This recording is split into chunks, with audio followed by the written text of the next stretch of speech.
This has been quite an incredible year for re-release of classic games. Whether you're a fan of compilations such as the Mega Man X Anniversary collections, or retro mini consoles such as the upcoming PlayStation Mini Classic Edition and the recently released excellent Commodore 64 Mini. One collection that I've eagerly been awaiting has been the SNK 40th Anniversary Collection for the Nintendo Switch. And despite being developed by SNK, this was actually published by our good friends over at NIS America, who were kind enough to send me a review copy of this game. SNK's most famous line of hardware, the Neo Geo line, mainly the Neo Geo MVS arcade system and AES home console, weren't released until 1991 if I remember correctly. Meaning that these are all games from the pre-Neo Geo years of SNK, which means that this is stuff that I'm not really as familiar with. Initially when I heard it announced, I thought I was going to get to play the likes of, say, Metal Slug or the early King of Fighters titles, but these are a bit older than that. If you're an SNK fan or a fan of retro games, is this the compilation you should get this holiday season or really just in general? Well, that's what we're going to find out in today's review. So welcome to Stuff We Play, home of everything weird and retro, and if that sounds cool to you, then stay tuned because we're talking about a compilation of retro games for the Nintendo Switch. So, today we are talking about the SNK 40th Anniversary Collection. It's a compilation of 14 games, which initially doesn't actually sound too bad. And in fact, just let me tell you already, that's actually a pretty good number since it's technically more than 14 games. The 14 titles here all range from Vanguard, which came out in the very early 1980s, to stuff like Prehistoric Isle here, which, as we'll find out later, I became absolutely addicted to. However, what's interesting is that while the arcade versions of all these games are included, all of the games in this compilation, which included NES ports, also have those present here. However, one thing off the bat that does strike me as odd about the game selection here is if we go into the museum mode here, which is actually really great. It has arcade flyers and even some of the manuals are set out to arcade owners for some of these games, but it also notes every single game that SNK released during this period. And there were more than just these 14. And apparently some of those games are actually going to be released as DLC later on from what I've heard. So all the games here have a variety of screen options. You can choose what CRT filters and whatnot that you'd like to play around with. I mean, that's just the nature of a collection like this. And it looks really good, especially for the NES games. However, what I appreciate the most for the arcade games is that if you want to, you can actually flip the screen 90 degrees and play it like this.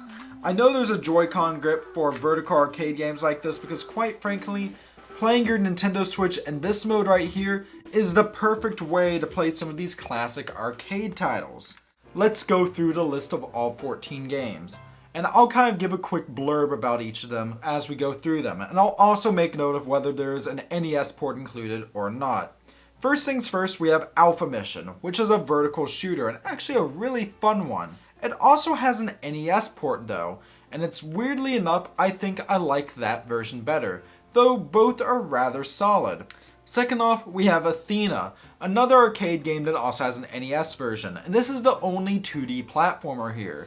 It's kind of a weird title. You play as the titular Athena, and as you go through levels, kill enemies and gain new weapons, though admittedly it's a little janky. I don't feel like this one's aged the best control-wise, as it feels oddly stiff, and this is especially so in the NES version.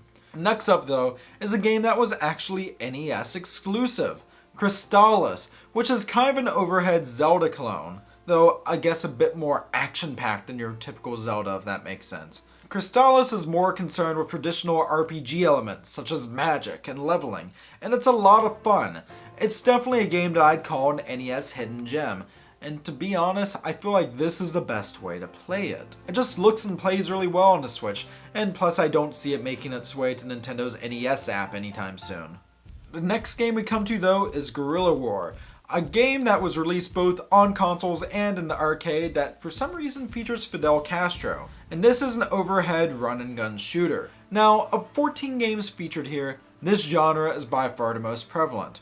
Between Guerilla War, Ikari Warriors 1, 2, and 3, Iron Tank, and Tank 3, I feel like roughly half of all the games in this collection fit into that one genre. While I know that, perhaps maybe this is what SNK was best known for at this period, as said, I don't really know much about pre-Neo Geo SNK, it does feel like a bit of an overabundance of one genre. But Guerrilla War plays pretty decently. I feel a bit better in the arcade than on the console, but it's still really fun. I actually really enjoy this, especially since while you move around using the left joystick, you actually use the right joystick to rotate how your character is facing.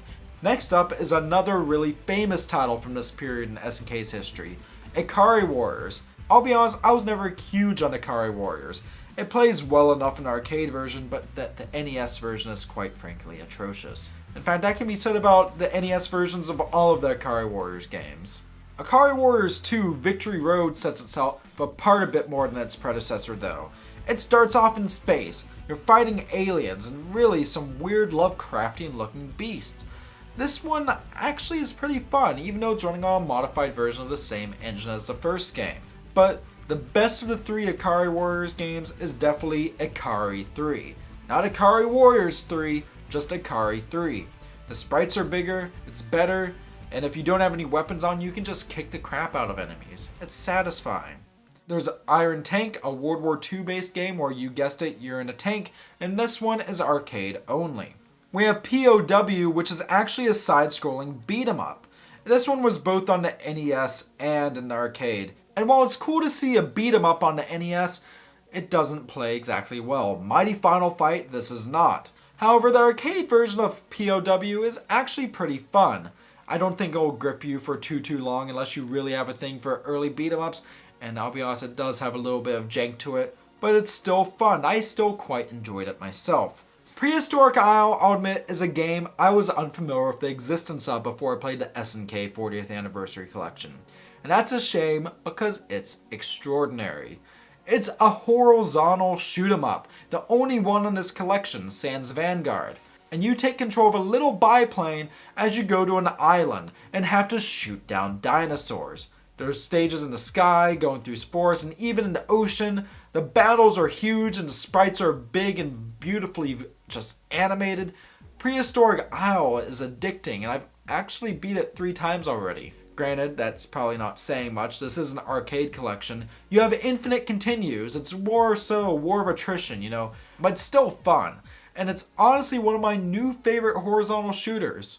Next we have a weird one. It's like a mix of a horizontal shooter and a platformer, and it's called Psycho Soldier. And this one, it actually has a really cool art style and whatnot, but I couldn't get into it. Apparently it has a little bit of a following, and if this is your game, then congrats, it's here, and I'm sure it plays well enough, but I just could not get into it. Maybe it's because the combination of the two genres here also had a bit of jank to it. You might notice I'm saying that a bit.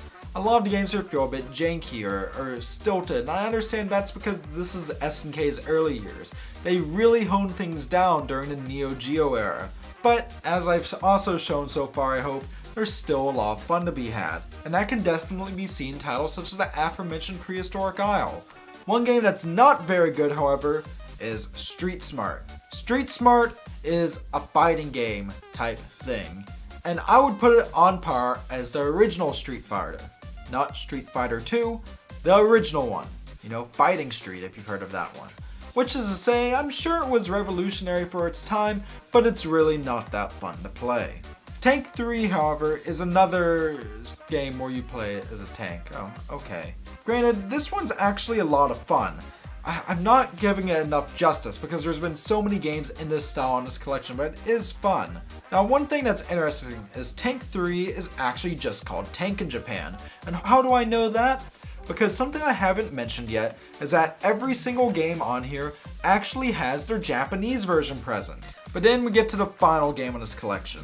The earliest one here and the most basic one here, Vanguard. It's a horizontal shoot-em-up that's honestly rather basic, which I think is to be expected from the time. But it's one I've actually had the privilege of playing in the arcades before, and one that I can confirm feels just as good here as it does there. It's such a simple game, and no, it's nothing special by today's standards, but historically speaking, I think it does have a place in gaming history. And if you get this collection, I think you'll sink at least a few minutes into it. Who knows, you might even get addicted to it. I personally think it's a ton of fun. But that's all the games present on this collection here. Do I think it warrants the $40 US price tag? Well, it depends. If you're an SNK fan, if you like the company and if you're really interested in their history, then I think this is an absolutely wonderful time capsule that shows off their early years. While there's an overabundance of overhead shooters, I wish they weren't resorting to DLC for some of the titles that they're releasing later on. I think there are some really great gems in here. What with the arcade versions of the Ikari games, and especially Prehistoric Isle. Who knows? Are there some games I've mentioned here that you haven't heard of that seem interesting to you? Let me know in the comments below. If you are unfamiliar with SNK or really any of their work pre or post Neo Geo, then this one's a bit harder to recommend.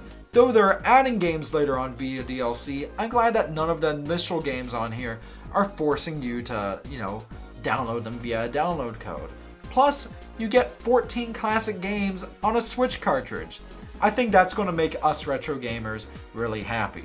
So, if you're a retro gamer wanting a great retro experience on the Switch or a diehard SNK fan, while I don't think this game is for everyone, it may be worth checking out. But you know what? I maybe begin to ramble on just a bit. Will you be picking up the SNK 40th Anniversary Collection? Should we get a new Metal Slug anthology on the Switch? Let me know all that down in the comment section below. And while you're at, why don't you subscribe to Stuff We Play for more great content like this, or even back us on Patreon, because every dollar earned from Patreon does go back into the channel itself. So with that, thank you very much for watching. Stay classy, and I'll see you next time. Ooh, that was dangerous. Ooh, please subscribe.